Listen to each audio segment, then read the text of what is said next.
only success by cultural standards, then that's your vision. It's not God's. Because success for God is when the vision in your heart actually becomes, when you faithfully steward the vision that he gives you in your heart in a way, that it actually becomes a manifested reality in your life. So success for him is faithfulness. Yeah. And in culture, we call the fruit of some of our, or the statements of some of our success.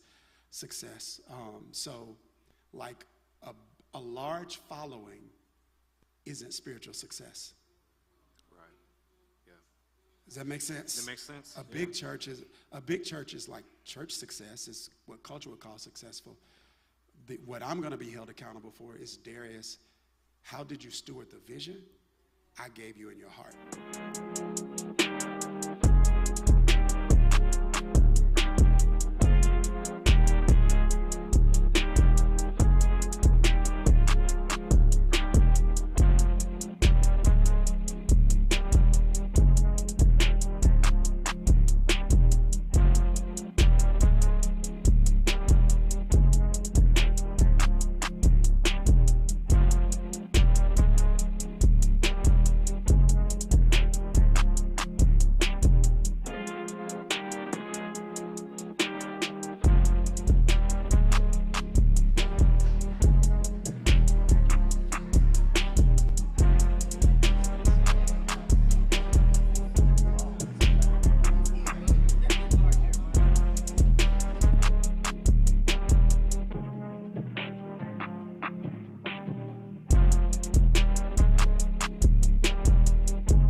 Well, clap it up, everybody. We can do better than that. In the chat, those who are watching with us, we got a live studio audience with us in the room. Big energy for the Uncommon Calling Conference. That's right. Well, welcome. We're so glad to have you all a part of this tonight. We want to know where some of you are from. If you can jump in the chat right now, where are you from? We would love to hear from you. I'm looking at YouTube, and I can see everybody that's on YouTube right now. Durham, North Carolina, we see you, T. Kimberly Pender, we see you from North Carolina. Stacy J from Maryland. Who you got? I got Chicago in the chat. Yes. I got Alabama. Turn my Zoom off. There we go. In the chat. Well, listen, welcome to the Uncommon Calling Conference. This is not just a day. This isn't by happenstance. This is a divine appointment for those of you all who happen to be here and those of you all who are in the chat.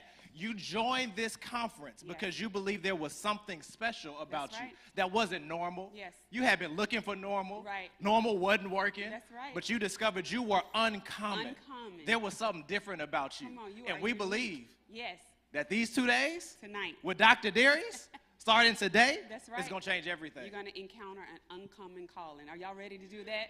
Drop it in the chat. Drop fire in the chat if you're ready. Let's take a look and see who we have inside Okay. of the chat. All right. Let's see if we have any Daniels Den people in the All chat. right, Drop Den. some love in the chat if you on the Den. From the Den. Who's in the chat from the Den? We got Nakia. All right. We got Will and Melanisa. Adrian. Heather Jackson. There she is. Who you got? I got Latasha Scott. All right. Who else do I have from the Den? I have Kathy, I got Tierra. Terrence Pitt. Sherry Bass. Oh, Tanya Wise. Ooh, y'all dropping fast. Helen in here. Cook. Come on now. I see Dee somebody Dee. from South Africa in here. Welcome, South Africa. Let's go. All right, let's All right. see. The Den is only one of the programs. How about Bible U? Do we have any Bible U family Bible in U. the chat? Let's Yes. see. Bible U in the house. Sheena, Bible U. Adrian, Charles Holloway, Yes. Brenda Moore, Justin, we see you. Daniel's Den Yes. is designed for those who are looking to grow personally That's right. and professionally. That's right. It's this one-stop shop really for personal and Right. professional development. Those who are kingdom-minded, faith-based high performers, you lead something in And the what, Den. yeah, I love the Den. So what I love about the Den is you have a portion with Dr. Dharius where he's working on personal development. It's relational intelligence. And then I have a corner called the Lioness Den. Ladies, And where we're- you at for all the Lioness ladies Den? in there. And we're doing the same thing. Personal development. We're talking about a number of topics that women deal with, that women go through. And I'm live with them every month in there. There's also this thing called Couples Collective Yes. that you and Dr. Dharius Yes, we love do, helping couples. people with their relationships. That's right. So Take we the got relationship to another level, that level 3 relationship. level 3 relationships. Come on. We got the Den, we got Bible U, but then we have some premier speakers, some premier coaches, some premier leaders Yes. in PCA. Any PCA family in the Speakers, chat? Oh, we got PCA, some in the room. In the room. Come on now, PCA. Speakers, coaches. I love coaches. I'm a coach. I love coaches. I love coaching coaches. So let's see who we got in here. The Den is still lighting up the chat right now, y'all. The Den goes The crazy. We Den got is going Janine Mack. crazy. All right, PCA. Who do we have? I've got somebody named Yes Lord. Yes Lord. That's why I say Yes Lord. I got Janine Mack. Yes. I got Cavania. I got Bible U all day in here. They taking over. Look, come on now. But they said change her squads. Look, everybody's in here. Yeah, I gotta- come on, I gotta I'm looking change- for I gotta PCA. change her Where is squad. Shout PCA out in to- here? All right, I see the Lioness Den ladies in here. Let's go. Well, We listen. got it. Okay. So there was one more thing we want to do before You want take to our do seats. let's do a quick giveaway. Let's do some giveaways right quick. So if you're in the chat, all you have Yes. to do is click the link that our hosts We're are dropping making a link available right now. for you in the chat. What we want to do is we want to give away some of this merch for you. What do you have there, Coach So Shamika? I'm rocking this actually. It's the Dominate. Y'all see the Dominate? D for Dominate. I'm rocking it. See, I'm rocking it with a blazer. But this is our Dominate sweatshirt. And if you want this Dominate sweatshirt right now in the chat, all you have to do is click that link and be a part of our giveaway. And we're going to choose some random giveaways. So click the link now. And we're going to call out who is getting this Dominate. What do you have? I have an iconic jacket that's available. Come on, Iconic. It's fresh. You Fresh. can rock it. Men or women can Men rock or that. women is unisex okay, do we have, available. all right, we have our giveaways ready. Who's in the giveaway? Gabrielle, who's our first person we giving this Dominate to?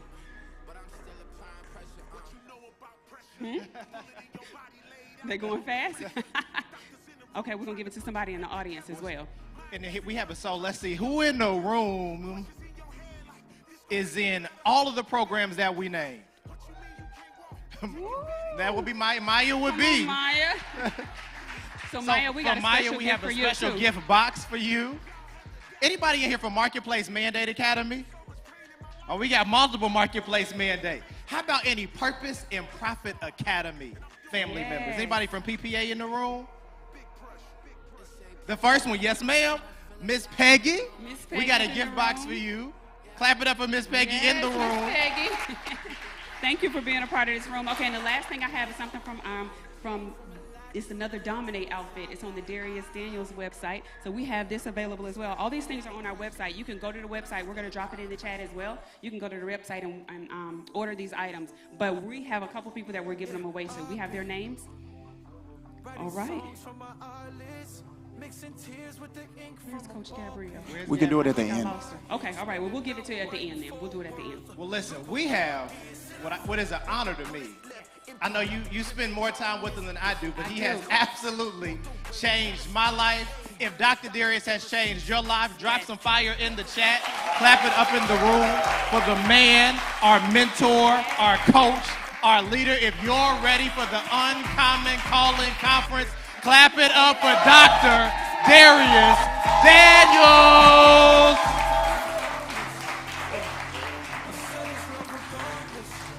Drop some fire in the chat. Go crazy in the building one more time, y'all.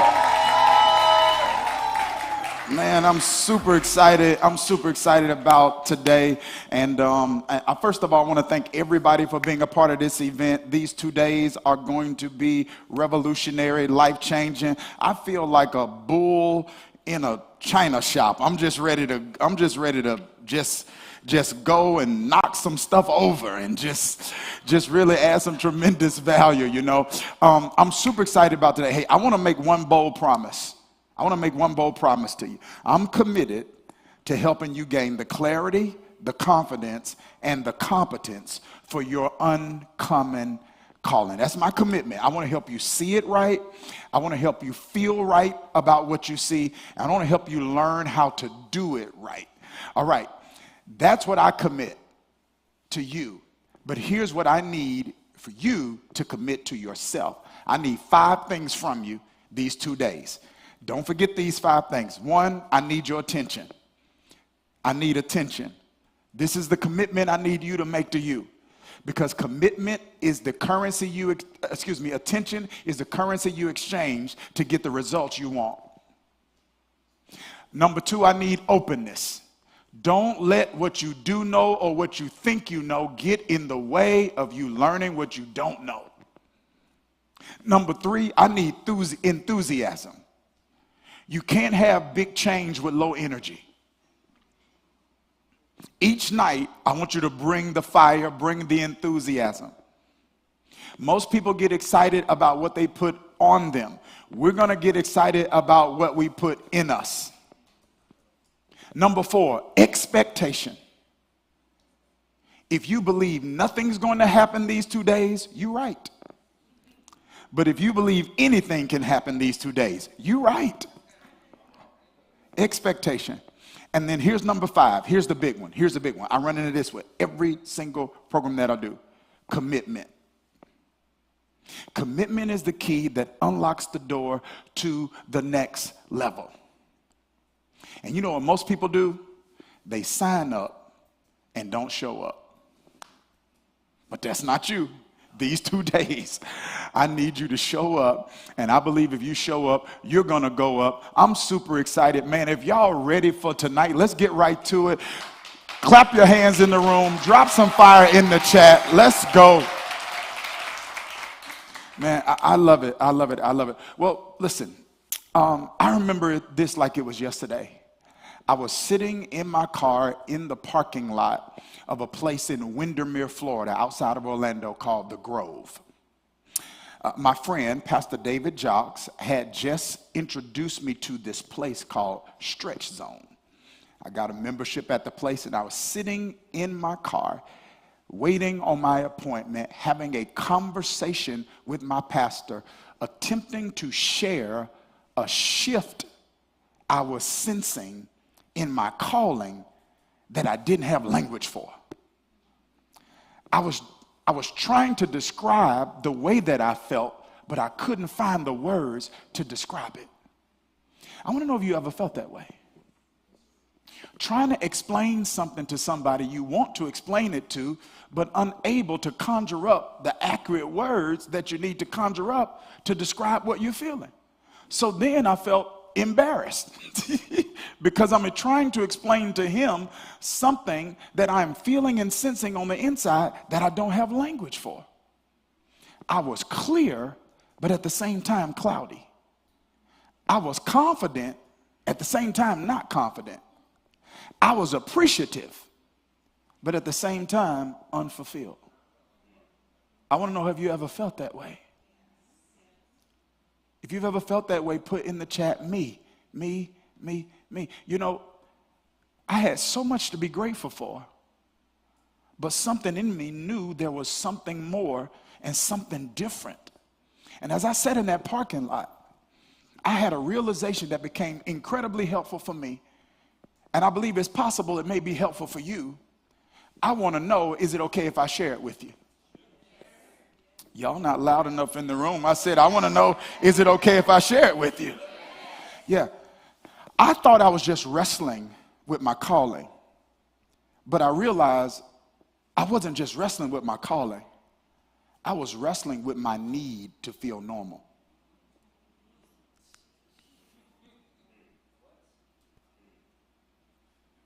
I realized I was wanting to feel normal, but I was called to be different. Does this resonate with anybody? Because I don't think I'm the only one. And I honestly think that's part of some of our struggle right now. You're struggling to actually embrace how different you really are. And this struggle is exacerbated. It's made worse in the spiritual space because you're pursuing the virtue of humility.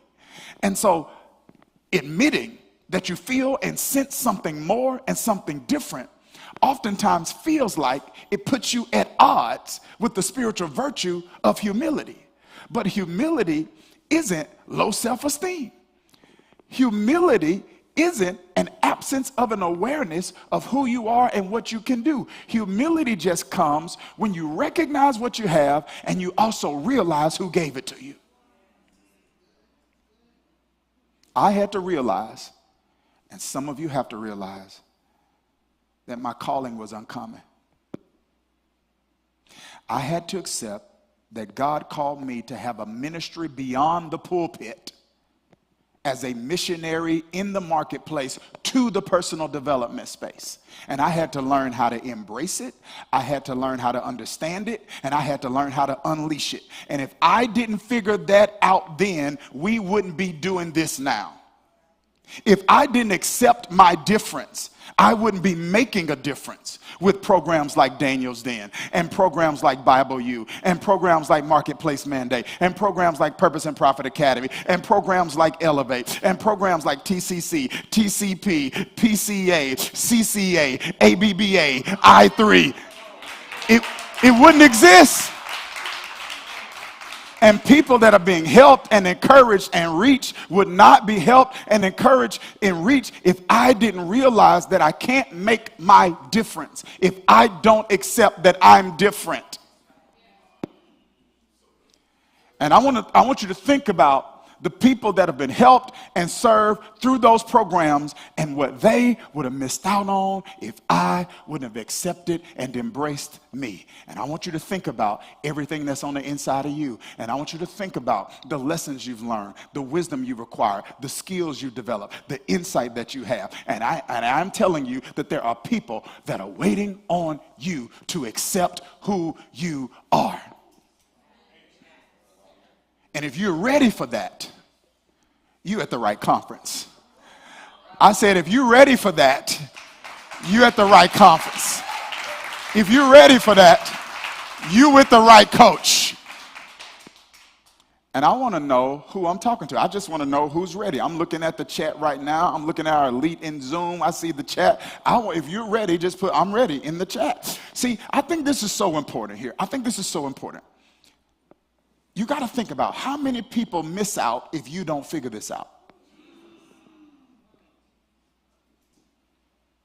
Come on, let's take the focus off me and put the focus off you, because very often when a presenter like myself is presenting, here's one of the things that happens. You can incorrectly assume that that person, are we gifted in different ways? Yes. Do we have different life experiences? Yes. But here's what happens. People confuse different with better.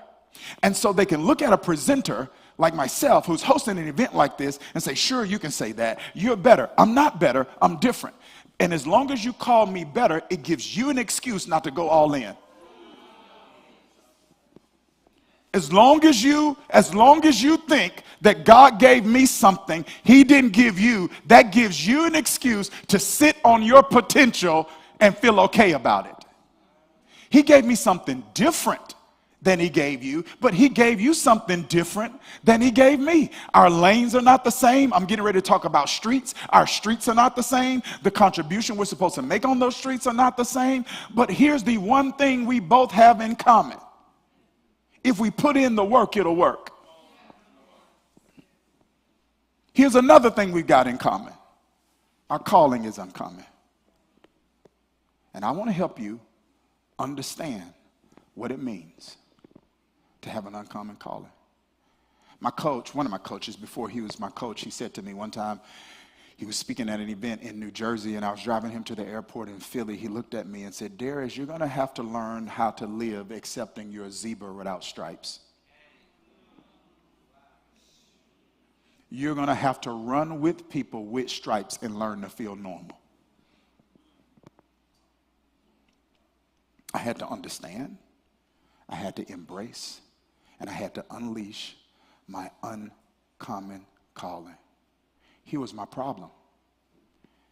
All courses, all training programs, all Bible colleges, all seminaries train you for the common.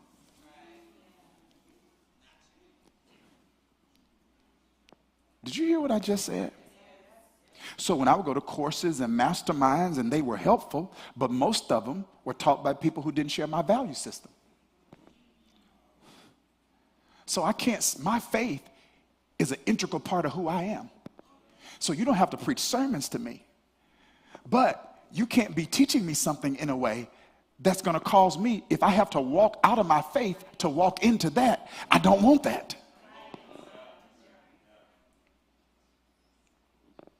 Am I making sense?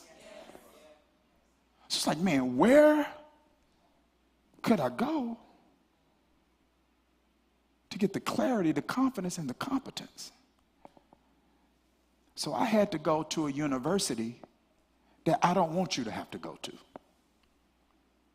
So I went to the university. I paid the tuition. And I'm hosting this conference to tell you what I learned.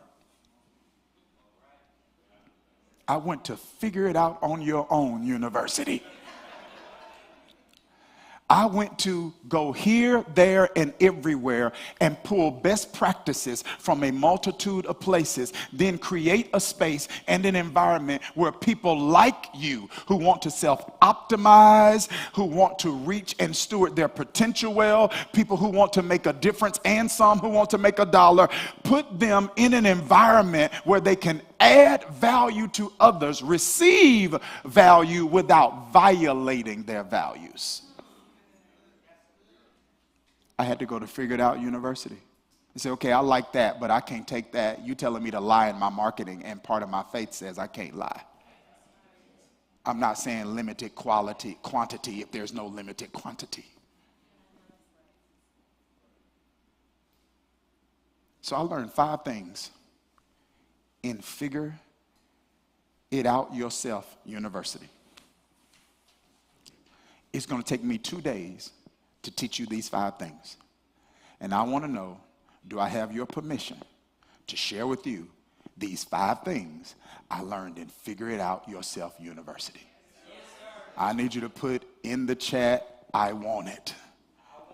All right, here it is now. Before I share this, Here, share this. Jesus said in Matthew 7:6, don't cast your pearls before swine. Pearls are created when an oyster goes through a series of, goes through a season of agitation, and the calcification of all these different elements produce this pearl. I'm getting ready to give you pearls. I need you to commit that you're going to do something with what I'm going to give you over these 2 days, okay? So here's what I need. I need a commitment statement from you. I'm not going any further until I get some commitment statements in the chat. I'm looking right now. Here it is.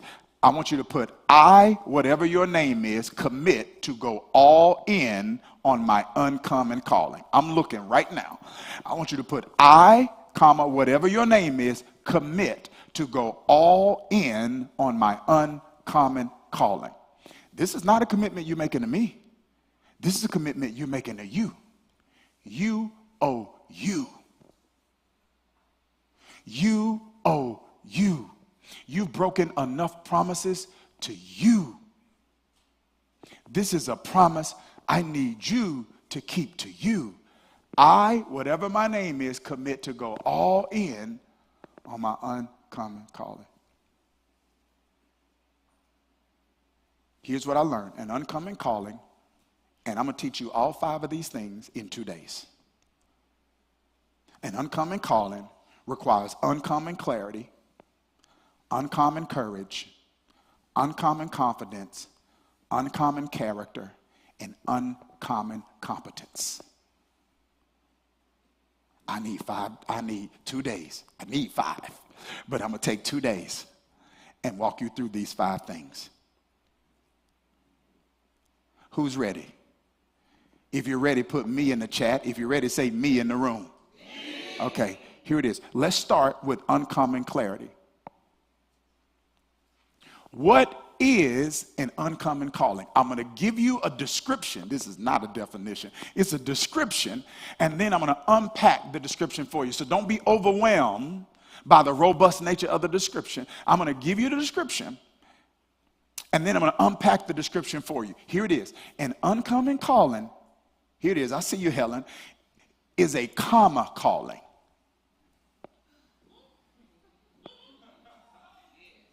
A comma calling. Period suggests finality. Comma suggests continuation. So an uncommon calling is a divine mandate to break molds, to disrupt norms, to create blueprints by doing common things in uncommon ways, or doing uncommon things in uncommon ways, or doing common and uncommon things in common and uncommon places. It's not a destination, but it's a journey. An unfolding assignment that evolves as you grow, adapt, and obey. It is God's invitation to innovate, influence, and impact beyond the expected, one step at a time, one season at a time, and one act of faith at a time. I know that is resonating with somebody right now. I just want you to put, I feel it. Put it in the chat. You feel it, right? You feel it. I hope you're feeling a little bit more normal. I hope you're feeling a little less out there. I hope you are feeling a little more confident and secure that your calling is uncommon. You've been called to be different, and difference makers are different. So let's dive a little bit into this definition. Is this helpful already, guys? Is this helping anybody? Is this helping anybody?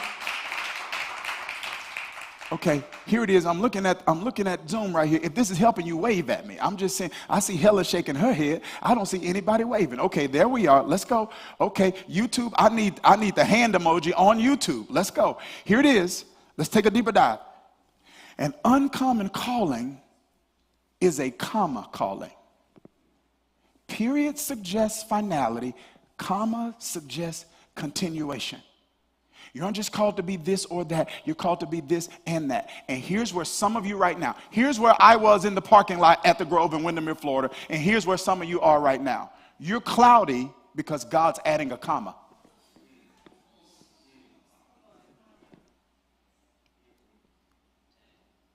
I needed somebody on Zoom to fall out right there. I'm looking, somebody just should have fell out right there. I said, you're cloudy because God's adding a comma. He's adding an and.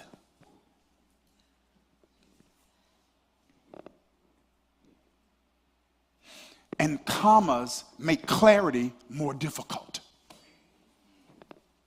Commas mean clarity for you is seasonal.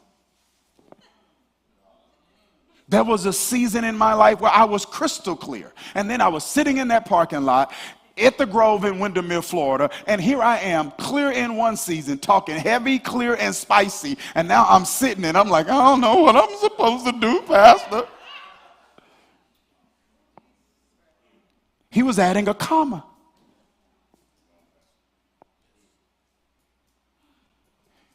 And commas disrupt comfort.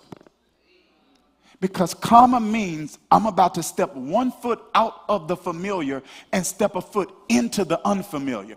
I'm about to step 1 foot out of something I'm incredibly competent in and comfortable doing, and step another foot into something that I'm not as competent in, and so I'm not as confident in. I'm about to step a foot out of something I got experience in, and step a foot into something I don't have experience in. Comma disrupts your comfort. And I had to step into my comma by myself. I'm getting ready to talk about this in a second, because a comma calling creates blueprints. It doesn't follow playbooks. I didn't know nobody doing this that I could call and say, help me. I was looking for me.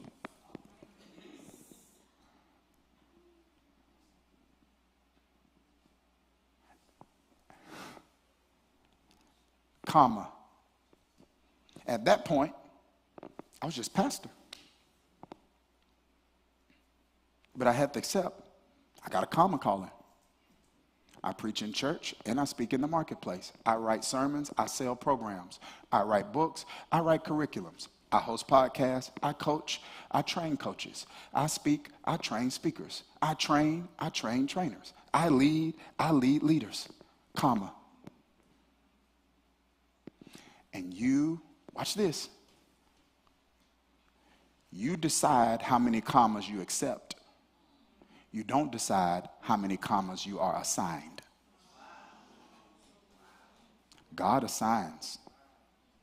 The question is, are you going to keep on accepting?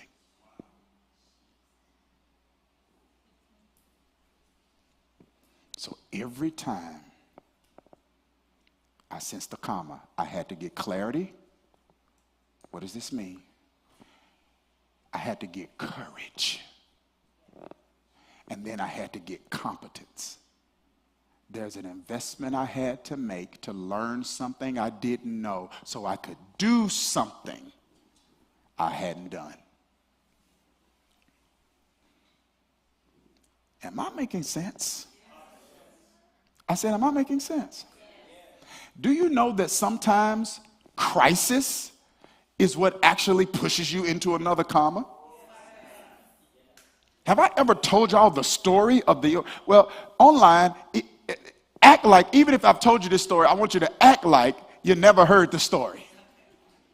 Daniel's Den, my faith-based personal and professional development program, was birthed out of crisis. That was not my plan. I had no intention on doing anything like Daniel's Den. But I had done a business partnership that didn't go quite as well as I thought. I didn't feel like I was handled fairly and justly. And out of that crisis, I made a decision. I cannot put myself at the mercy of somebody else's integrity. So I got to learn how to do this myself. It was crisis. So if everything had been going well and continued to go well, or in a way that I thought was just and fair in that partnership, then I would have stayed safe and comfortable, and I had no idea what I would have been missing out on.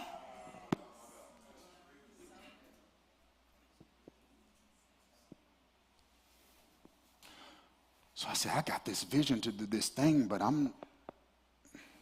I spent enough time in figuring out university. I know I can't just figure this out by myself. And so I knew somebody that was doing something like this, and I made the contact. I made the investment. I said, sit me down and show me how you're doing this. And this person showed me how they were doing it. And then I began to take what they taught me and then create my own context and format.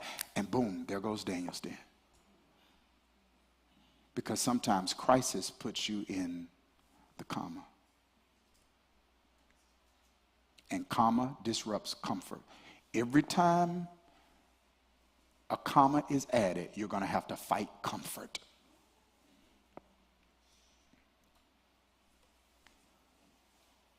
If you just need a minute, just put I need a minute in the chat. Like if you're processing this and you're just like, I need a minute, I need a minute, I need a minute.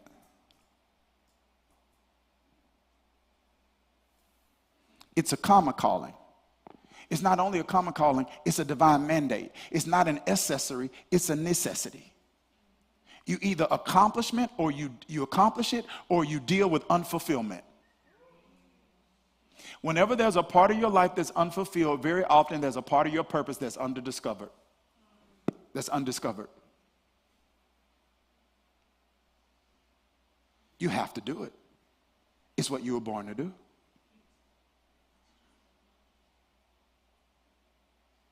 I knew Tehran was going to give me some love. I knew that. I see you, brother. An uncommon calling is not only a divine mandate, it breaks molds. It defies categorization, making it beyond description. There is no label yet. The reason I was having trouble describing it is because I was looking for a label. There is no label yet. Labels only exist for what has previously existed. Labels only exist for what people have seen. But if God is doing a new thing in you, then there are no labels for it. There was no labels in church to describe what I felt like I was doing. And then there was no labels in culture to describe what I was doing. People in church were like, what are you doing? Then people in culture were like, what are you doing over here?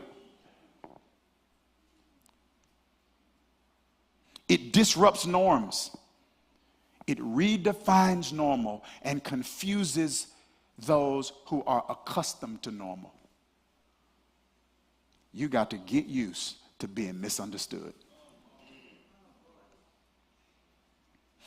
I'm looking at the chat. Who needs some water right now? You just...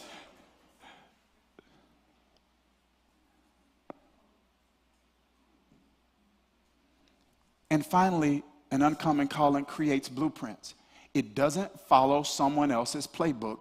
It requires you to create playbooks for other people to follow.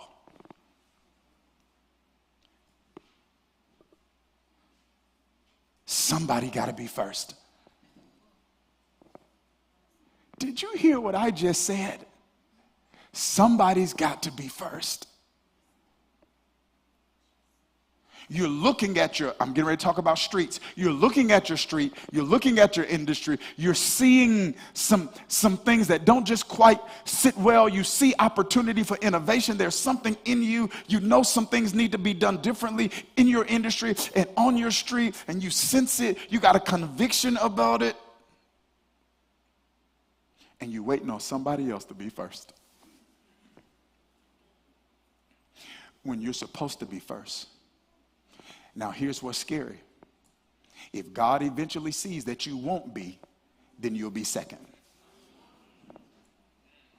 And you'll miss the reward of first. Now, here's a moment here. We're having a moment. We're having a moment. We're having a moment. We're having a moment. Because some of you, if you're honest, and I hope this is an honest crowd, some of you, if you're honest, you've experienced this on a smaller level when you've seen people take public ideas you had previously. They had the courage to launch an inferior version of an idea that you had. Your idea was actually better.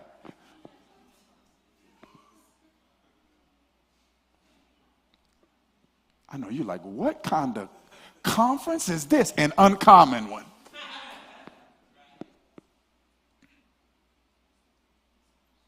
this is helping you say yes. Just say yes, yes, put in the chat. So we not only need to have clarity on what an uncommon calling is, we need to have some conversation around our uncommon calling. It's one thing to know what an uncommon calling is. It's another thing to know what yours is. And I want to know, can I help you clarify this? I said, can I make it as simple as possible? Like, I can't give you an answer, but can I give you the questions that you need to ask so you can get the answers? I'm going to say that one more time. I can't give you the answers, but I can give you the questions that you need to ask so you can get the answers, so you can be crystal clear. Write the vision, make it plain so that they that read it can run with it. You're not clear enough to run yet. You see, I had to get clear to run with Daniel's Den. I had to get clear to run with Bible U. You got to be clear enough to run. So let me give you the questions. Can I give you the 4 questions? These 4 questions contain, these are 4 components. Here it is. Number 1, first question you got to ask, or first question you got to answer is who you are. This is the first component, who you are. The question would be, who am I? This is the core identity that God created you to embrace. Can I help you with this? Can I help you with this? Y'all are not talking to me in the room or the chat. Can I help you with this? Okay, here it is. I'm going to read you a scripture. And I feel confident that it's going to be a light bulb moment for many of you. Because your calling is going to flow from your identity, not your activity. Listen to what happens in John chapter 1, verse number 19. Listen to this. It says, now this was John's testimony when Jewish leaders in Jerusalem sent priests and Levites to ask him who he was.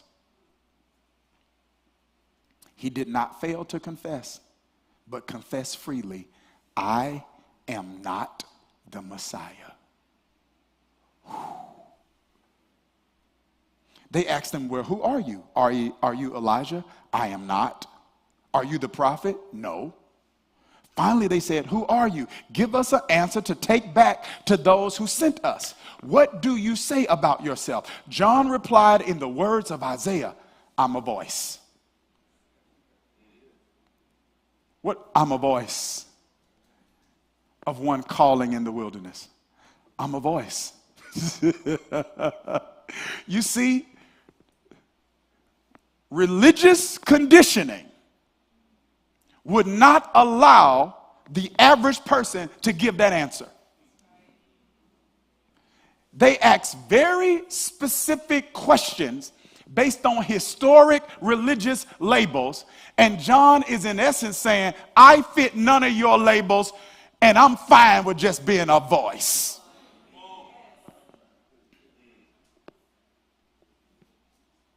Did you hear what I just said?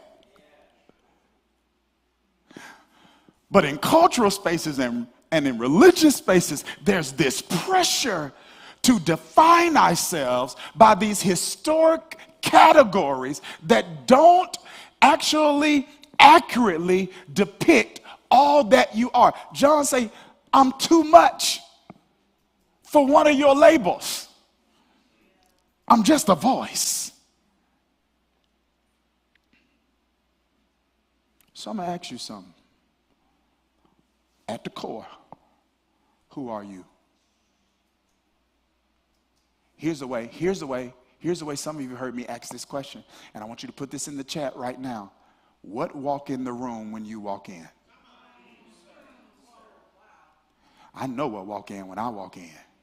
Change, transformation. What's your word? Come on. What's your word? I want to see it in the chat. I want to hear it in the room. What walk in the room when you walk in? Who are you? I'm an encourager. Now I want you to see the encourager. Come on. The encourager is the body of water. Watch this. All throughout your life now, you will have different tributaries that become commas that are the way you distribute encouragement. You missed it. You missed it. You missed it. Am I making sense here? So if my word is, John's a voice. So let's say if I'm a transformationalist, I bring transformation. Miss Peggy brings encouragement. It means that when I coach you, I'm encouraging you. And when I write, I'm encouraging you. And when I speak, I'm encouraging you. And if I host a podcast, I'm going to encourage you.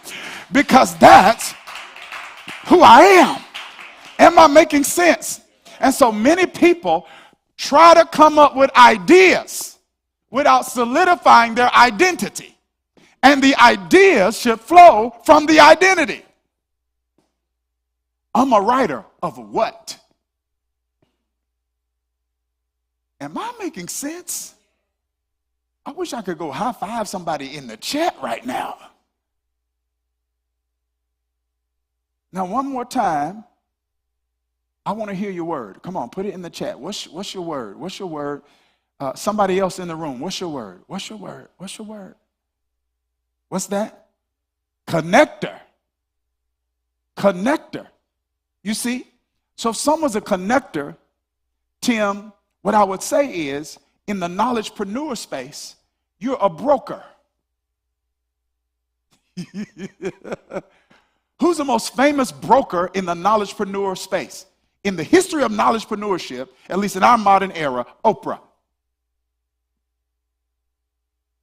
She connected us with people who had expertise in areas she didn't have it in.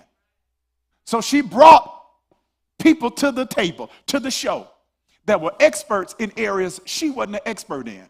So she was helping us, not just by her contribution, but by her connections. Y'all aren't talking to me. How many people do you know that you would know if it wasn't for Oprah? How many people are on TV right now that wouldn't be on TV? How many people have their own shows because they were on hers?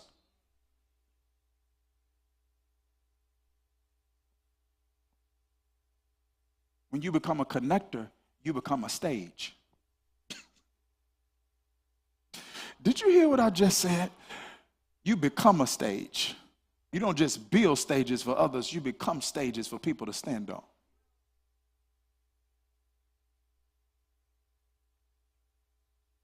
Are y'all okay? Are we all right? Who you are. You got to ask that question. You got to come to that conclusion. Another one, what you do. That's the assignment you've been given. Many people confuse tasks and responsibilities with assignment. Joseph in the Bible oversaw the distribution of food, did he not? Is that his assignment, though? That was his task. And many people are confusing tasks with the assignment. His assignment was divine problem solving. I'm trying not to run at my own event. His calling was problem solving.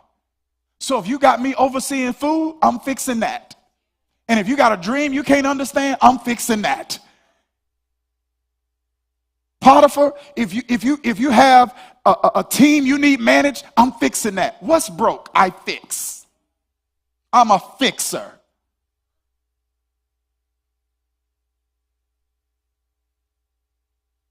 Am I making sense? Let's wrap up here because y'all tired and I'm more excited than anybody in there. Who you are, what you do. Number 3, the way you do it. This is the unique approach God has given you to accomplish a thing. Here's where many of you, like myself, have struggled. If you say you want to kill a giant, everybody train you with a sword. They missed it. They missed it. They missed it. They missed it. If you got it, I want you to put it in the chat. I got it. I got it. If you caught it, yeah. If you say I want to kill a Goliath, everybody give you a sword. The books give you a sword. The courses give you a sword. The sermons give you a sword. But you've been called to do it with a slingshot. You don't hear people using slingshots to annihilate giants. But part of your uncommon calling is the way you do a thing. And when you understand this, it helps you fight off. It's not that you won't ever wrestle with it, but it helps you fight off insecurity. How many people don't, I'm getting ready to talk about streets. How many people don't jump in your street because you feel like it's too many people on that street, but they all using swords? Everybody's starting this, and everybody's doing that, and everybody's doing that, but they all have swords. You got a slingshot. I'm waiting on somebody on Zoom to fall out. Nobody's falling out yet.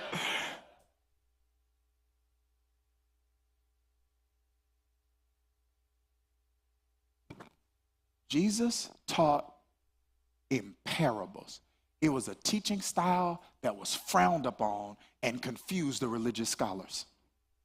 But it made truth accessible to ordinary people. Here's the way the Bible framed it. The common man heard him gladly.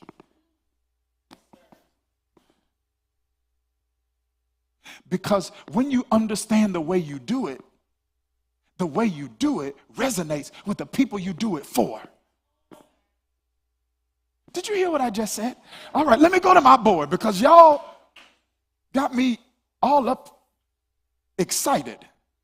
Some of you heard me do this teaching before. If you're in Daniel's Den, you know what a metron is. Where's my camera? What camera am I looking at? Okay. Thank you, Sweet. Good job, Sweet. Clap your hands. Put some fire in the chat for Sweet. Everybody. Jay Sweet. Jay Sweet been with me for almost every one of these. Come on, Jay. You're a veteran. All right. Metron. This is an assigned sphere of influence. This is a transliteration of a Greek word the Apostle Paul uses when he's writing to believers in Corinth, and he says, hey, I will not boast beyond the sphere of authority that God has given me, and that sphere, he says, includes you. He's telling Corinth that God assigns unto a person a metron, a sphere of influence or authority. Here is the issue. You will not exceed your metron. So you cannot market or grind your way past your circle. But you can stop short of who you could reach. Because your metron consists of people who have an appetite for what you do and the way you do it. It means a gazillion people can do the same thing, but if they are not in your circle, they will not respond to a gazillion people. They will only respond to you. My sheep know my voice, and another one they will not follow. And here's why some of you aren't fulfilling your metron. It's because you're trying to use a sword when your people respond to slingshots. You know who's attracted to my ministry in church and in marketplace? People who want to learn.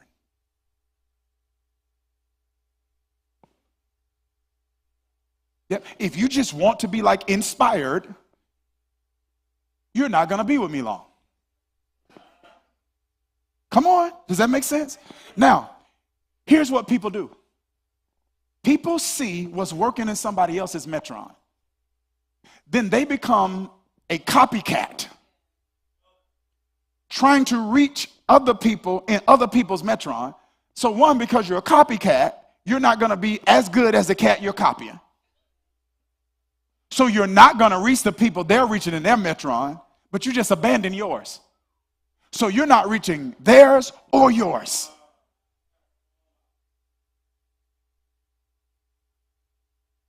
This is the essence of what Jesus is telling the disciples in Matthew 10 when he sends them out 2 by 2, and he says, hey, if they don't receive you, shake the dust off your feet. Don't carry that to the next city. Meaning there are people in other cities waiting on what other people are taking for granted. And some people started stuff and you stopped because you didn't understand metron. So you thought you weren't supposed to be doing it at all when you were doing it in the wrong circle. You're for the hungry, and you're trying to write stuff for people that ain't hungry. Does that make sense? I hope I am motivating, but I am not a motivator. I'm who you come to when you motivated. Come on. Yeah, hopefully I'm inspiring, but I'm the person you come to when you're inspired, when you're ready to go to another level, when you're ready to make an investment in yourself, when you're ready to take another step. I'm the guy you come to when you're ready. Other people get you ready. But when they get you ready, come see me, because I want to get you there. They missed it. They missed it. Some people get you ready. I want to get you there. You see the unapologetic nature that you should carry when it comes to walking in your authenticity. Why are you swinging a sword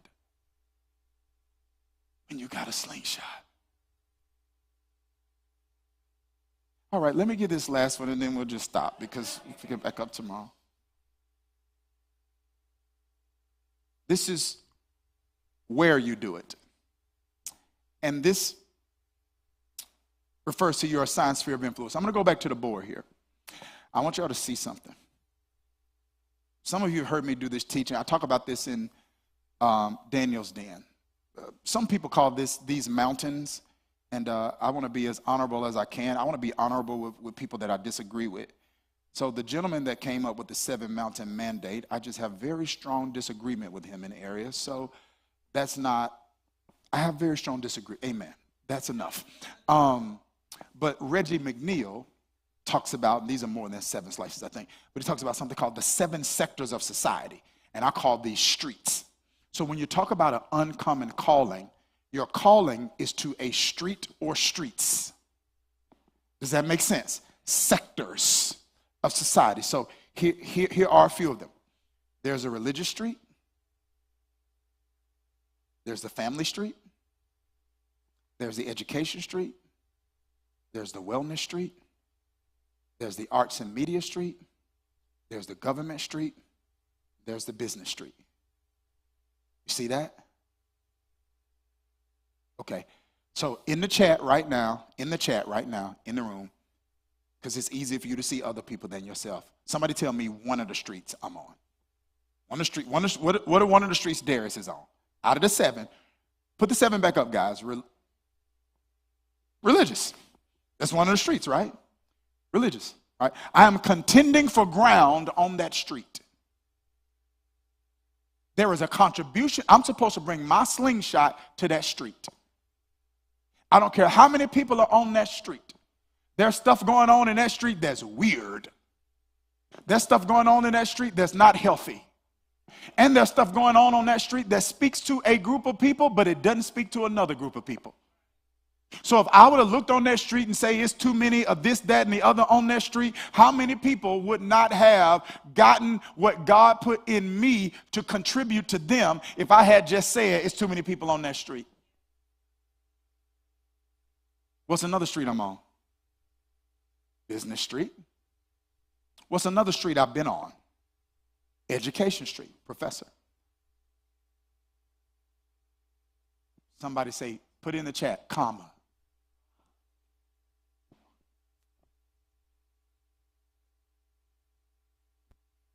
Now put your street in the chat right now. Come on, put your street in the chat.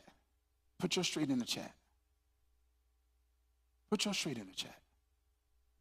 I want to hear from some people in the room. What's your street? What's your street? Family. Somebody say wellness. Okay. Business street. Education street. Religious street. Arts and media street. Come on. Y'all see this?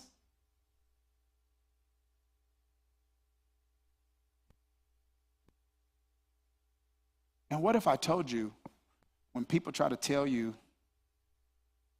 you shouldn't be on this street, what if I told you there's evidence in Scripture of people occupying all these streets? John the Baptist on the religious street. Prophetic forerunner preparing the way for Jesus. What did he do? Preach repentance and baptize people outside the religious system. How did he do it? Lived in the wilderness, wore camel's hair, ate locusts and wild honey, and preached with radical urgency. Where did he do it? Not in the temple, but in the Jordan River and in the desert. and his dad was a conventional priest. Was he not? So he did it in a completely different way than his dad. Uncommon calling. He disrupted the religious order by introducing baptism of repentance outside the synagogue system. I could show you the same thing with Hosea in the marriage and in the family street. Daniel in the education street. Luke. Y'all know Luke was a physician. Luke who wrote Acts. He's a physician. Provided medical care to those in need while documenting the gospel. Did you catch that? Did you catch that? When you read the book of Luke, you're reading and Acts. You're reading the writing of a physician. Because here's what I'm trying to get you to see in this uncommon calling. Not just the contribution that you make in your area of expertise. What is the spiritual contribution that you're making? Because God's using your skill to open a door for spiritual contribution. Because your spiritual contribution is the only one that has eternal ramifications. So you're not just on the art street just to make movies. You're not just on the art street just to make music. You're not just in the wellness street just to get people healthy in their natural body or a more attractive aesthetic in their physical body. You're not just on the business street to come up with business ideas. God's using the skill to create an open door for you to make a spiritual contribution. And let me be honest with you, that's why this conference is needed. That's why something I'm going to introduce to you tomorrow is needed. Is needed because most people are not equipped to make that difference. You great when talking about money, but you start stuttering talking about the master.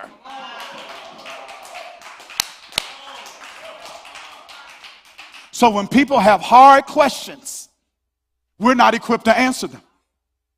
Because the only people that are equipped to answer them are people who went to traditional Bible colleges and seminaries that prepare you for common ministry.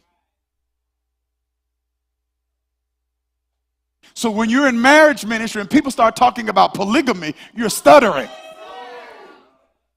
Yep, and they go into the Old Testament and they showing you David had a bunch of them. And Solomon had a bunch of them. Come on, they talking and they using scripture. And they're saying Abraham had a bunch of them. And Jacob had a bunch of them. And these are fathers of the faith. And then you taking them to Timothy. And you saying, well, Paul said a deacon should be the husband of one wife. And they like, I'm not a deacon.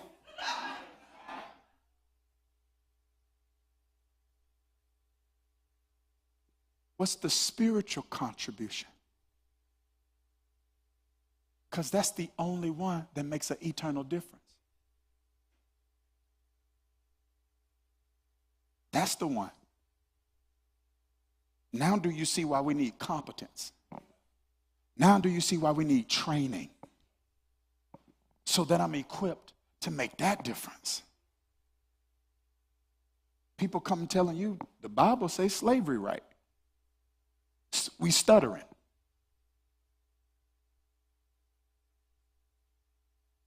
You've been born to make an eternal difference. Luke on the wellness street. David, you do know some of the Psalms were songs. Psalms of ascent. They sang the songs as they sojourned, they called it ascending to Jerusalem. Some of them were poems. He was a musician. What was he doing when Saul threw the spear at him? Playing the harp. Joseph was in government. He had a business mind, but he worked for the civil leader of Egypt, Pharaoh. And that Lydia, businesswoman and a ministry financer, sold purple cloth and used her wealth to advance the gospel, hosted Paul and funded ministry efforts, and did it in the marketplace, not in the church.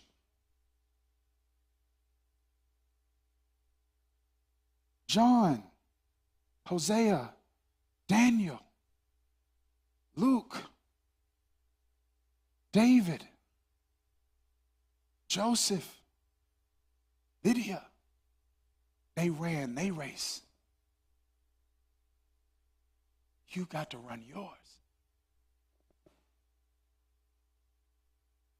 And you got to be equipped not just to make the natural difference, but to make the spiritual difference and the natural difference.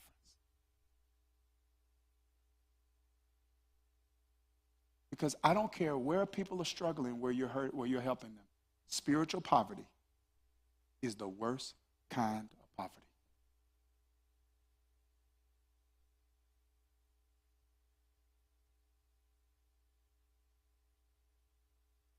And you've been called not to do what I do the way that I do it, but you've been called to make that kind of difference. Not just on the stage, but off the stage. And tomorrow, I'm going to share with you the tools you need to actually do that. Is it okay if hopefully I've helped you with some clarity and some confidence and some courage and some character? How about tomorrow we go all competence?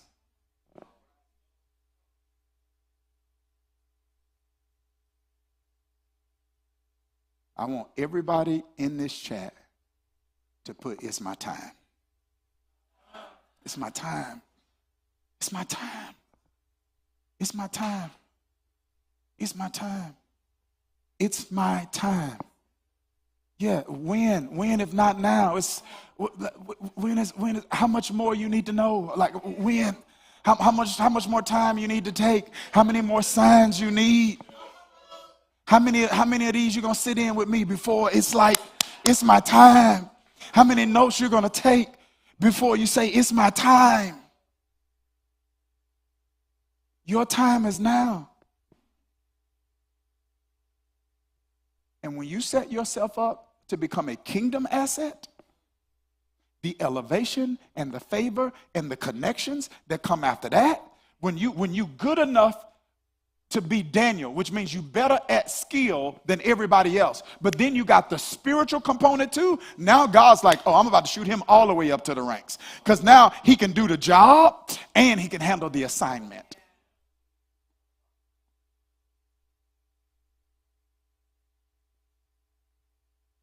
Because if all I got is skill in my street, I'm an asset to them, but I'm not an asset to him. But once I got skill in my street and got what I need spiritually, I'm not just an asset to them, I'm an asset to him. Listen, my faith as a Christian compels me to over-deliver. My faith, Jesus' third way business. If they ask you to go 1 mile, you go 2. So I'm getting ready to do a session with those that are in my elite where they're going to ask me some questions. But I want to over-deliver. Is it okay if I keep you for 7 more minutes? Because I had my team put a number on the screen so that some people can text, so that you can send in some questions. And I want to be able to answer some of the questions that have come in from people from this general session before we go to our VIP and our elite, and I do some Q&A there. Is it okay if we take about 6 minutes now? Can we over deliver here? Okay. All right. So we're gonna take a moment. Do you guys need to reset this? What are we doing? Yeah. Okay. Let's reset this. And did we figure the giveaways out? We figured the giveaways out? People got picked? Can I announce to them? Okay, I want to announce it. Give me a shirt. I want to hold a shirt. Somebody give me a shirt. Okay. Now, what do they win? You know what I want to do? I want to give away. Can I give away a VIP? Yeah, I want to give away an elite access. All right. And so I got. Let's do 2 people here. I don't want to mess up your name, but Travis Norman, my team's going to reach out to you, and Hermela A. Maybe the A stand for anointed. You anointed. And so we want to give you, come on, y'all clap your hands. Put some fire in the chat for them. I want to upgrade y'all. So you can be a part. I want you to get all of the bonuses. And for those of you that are in elite, did you enjoy the bonuses? Wave at me now. Come on now. I worked hard at that. Wave at me. You did? Okay, good. Good. We want to make sure you get all of the bonuses, and we want to upgrade you there. All right. Come on up. Come on up, Tim. Yes. Let me see the. Let me see one of these here. So this is what we're giving away. Dominate. I like this. I like this. Come on, Markion. Is this fire or what, Markion? It's fire. All right. So here it is. Camilla Caesar, Carl Moore, Elizabeth Hughes, and Steven Sanchez. You are the winners of some Dominate merch. Clap your hands for them. Check your email. There's a blessing for you in the email. We need your address. We need your size. We want to make sure we get this out to you. Come on, drop some fire in the chat. Wait a minute. What size is this?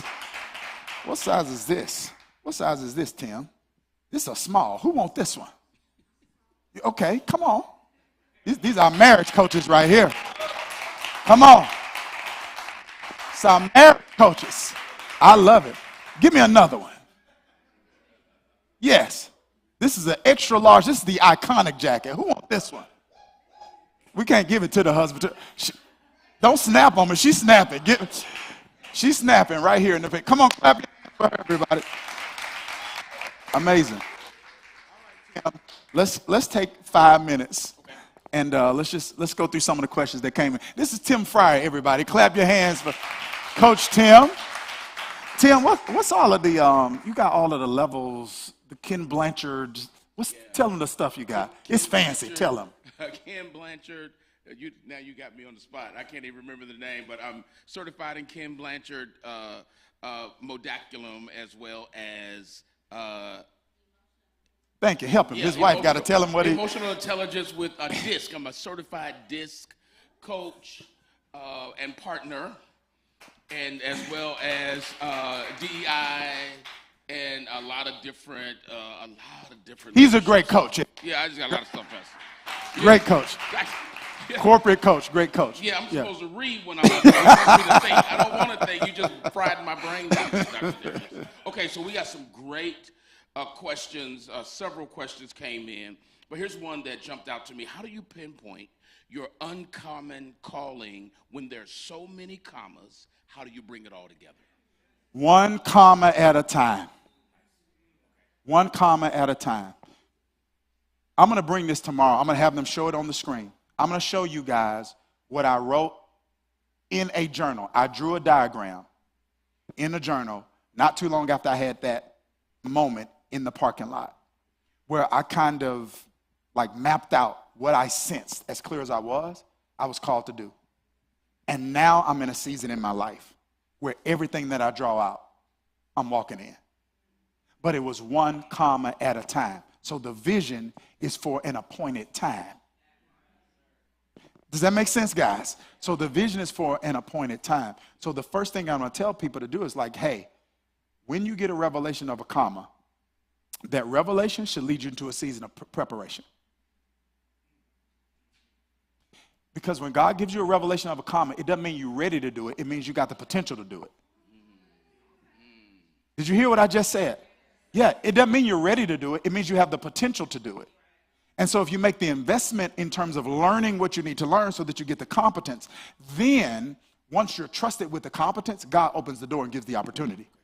So some people get the revelation, then they're waiting on the opportunity. And God's like, you got natural, real good gifting here, but the way I want to use you is going to require some more skill development, some more knowledge, some more competence. So you need to be prepared first. And then as you get prepared, you say, well, I'm prepared the most. But you can't compare yourself to somebody else. You got to compare yourself to your potential. And for some of you, God's going to require more of you. He's like, I let them get away half doing it. You can't. 1 comma at a time. Yes, sir. There's so much right there. I'm not going to touch it. I'm not going to touch it because there's so many commas in the room, and commas can paralyze. Yes. So Yes. when commas paralyze us, you're saying to me that you're going to have to choose one, lean toward one. What are you saying? I hear one step at a time. Yep. But how do I know this is the right one? Here's the thing, and that's going to be key. When you do not have a word, so when you're asking God for a word, you trust him. When he don't give you one, he trusts you. When you don't have a word, you use wisdom. Wisdom is the principal thing. Is that Proverbs? It is the foundational thing. So when I don't have a rhema, a divine utterance, he wants me to use wisdom. So I got to ask myself now, what is the wisest thing for me to, what is the wisest next step for me to take?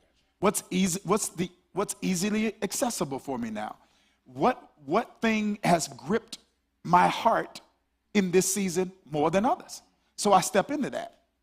So writing gripped me before coaching. Does that make sense? Yeah. So that's why I wrote Represent Jesus first before I even, and honestly, before I went full-fledged into coaching in the marketplace, I had written two. Represent Jesus and Relational Intelligence were both written before I went full. But the burden for coaching was birthed in 2014. And I didn't get a write the books first. I didn't get a word. I used wisdom. He trusted me. Wrap your head around that. You're not perfect, but you can be trusted. David was very imperfect, but he could be trusted. All right. So then, when you talked about the fact that there's a part of what we bring to the table that has eternal ramifications, a question came up: how do I manage spiritual warfare when I'm dealing with my uncommon calling? This is good. And this is something I want to talk about. I'm going to just shoot straight. This uncommon answer. Most believers, first of all, I'm not trying to minimize it, but most believers, oh man, I don't want to say this. A lot of believers have not, the church has not done a great job of training believers to read scripture with non-church eyes. So we read the Bible and we act like all these people worked at church. None of them did. Nobody in the Old Testament, come on guys, unless you were a prophet, you didn't work at church. So what do you think Daniel dealt with in the lion's den? Warfare. He worked for that was warfare. The hating on the job, that was satanically induced warfare. Esther, warfare. Hebrew boys, warfare. Nehemiah trying to rebuild the wall, Sanballat, Tobiah, warfare. So first of all, you got to normalize it. Oh, that's nice. That's good. But if you just read it through church eyes, you just think all of them worked at church. None of them did. They were all in the market. They was all in the street. So one, we got to normalize it. Two, you have to be taught, and this is where we fail. You have to be taught how to develop a deeper well through what I call contemplative and charismatic Christian practices, so that you actually have the spiritual stamina to survive warfare you're not going to be able to stop. So the way we've been trained to grow spiritually doesn't make your well deep enough to actually be able to withstand the warfare you're going to experience. This is why we fall apart.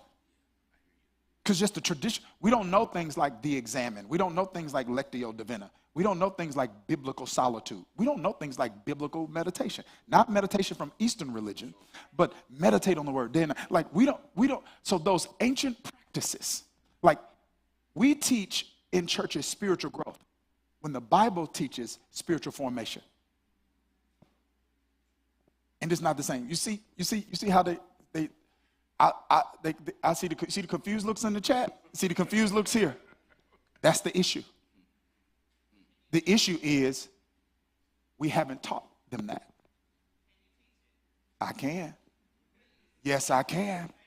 because that's the thing that changed my life. Yep. So some people, they'll be like, man, what Bible are you reading? The same one. I'm just not reading it the way you're reading it. Because I've been trained. And so the reason it might speak to you when I'm teaching it is because I'm not studying it from just a scholastic perspective. I understand, come on, the lectio divina. I understand how to let Scripture read me. And then when it's reading me, then I know now how to communicate to you in a way that it reads you, because it's been reading me all week. But just in church, we're telling you to read it, but not showing you how to sit with it and let it read you. See, I don't know, you might read way more Bible than me, but the Bible read more of me than it does of you. I read a chapter. I could be like, yeah, I read half a chapter today, but I got something. So that is ultimately, because if we're honest, we don't do a good job of managing warfare like that. Let's take one more. Okay, one more. Here's one that says, I believe that God is calling me to start a journey that will jeopardize my career in a field that I've done exceptionally well in. How do I determine if it's really what God is calling me to do? Oh, I wish I could pull that person up and ask some more questions. That's a coaching moment. Yes, 100%. That's a coaching moment. Because one, we need to make sure, if I was coaching her, I would actually ask her, well, she really needs she needs some coaching. She's going to need some spiritual, or he or she is going to need some spiritual direction too, which is something. So we don't talk about that term in church either, right? It's like, what's a spiritual director? That's what most of us actually need. And so anyway, what I would say is I would ask a series of questions. And one of the questions I will ask, sir or ma'am, is simply this. I would ask, number one, are you making an assumption that it is going to jeopardize your career? Is that an assumption, or is it probable? And if it is probable, what are you basing the probability on? Is there something, has someone told you something? Have you seen someone's previous, Then the second thing is this. Is God calling you to jeopardize your career, or are you assuming you have to do a thing a certain way? Maybe if you did the same thing a different way, would it jeopardize your career? So sometimes it's not what you do, it's the way that you do it. Then secondly, I would say, do you sense a rhema word in terms of God prompting you to do this now? And then if you don't see a sense of rhema word on God prompting you to do this now, the question becomes, what is the wisest time frame for you to do it? So if you don't have to do it now, then the way is the wise way. How can you position yourself so that if your career is jeopardized, your life practically is not disrupted? Do you need to be saving money now? Do you need to be minimizing your expenses? Do you need to be positioning yourself to pursue another job opportunity that gives you the flexibility to pursue your calling and to pay your bills? So those are just some things to think around. I can't give an answer because I don't know the circumstances, but those are some things just to kind of to think through. This helpful, everybody? Come on, clap your hands.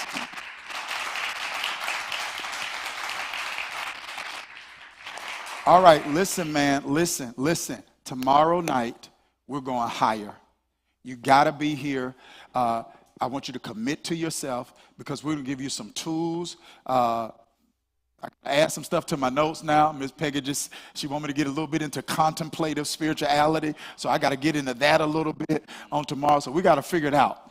So we're going to it's going to be gumbo tomorrow. It's a little bit of everything in it tomorrow. But I'm going to give you the tools. I'm going to give you the competencies that you need to make a natural and spiritual difference. Because there's some best practices to be elite at what you do naturally. And then there's also some best practices to be elite at what you do spiritually also, so that you make the kind of contribution that God blesses in both areas. If this was helpful, nobody in Zoom, y'all didn't fall out. You didn't fall out yet. Nobody fell out of the chair. Put some fire in the chat. We love you. We'll see you tomorrow for day 2.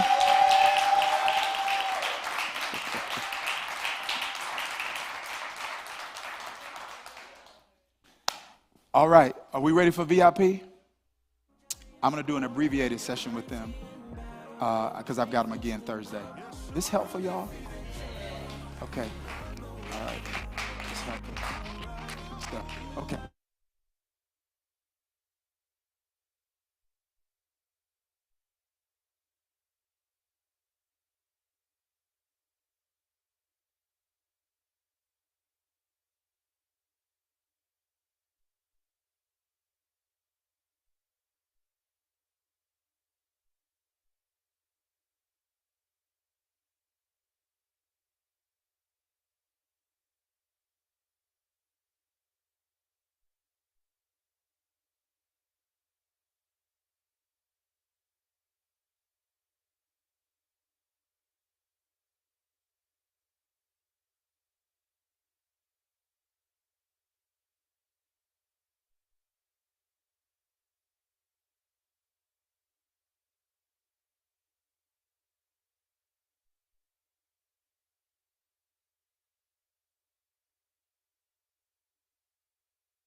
You say, what I do? I bring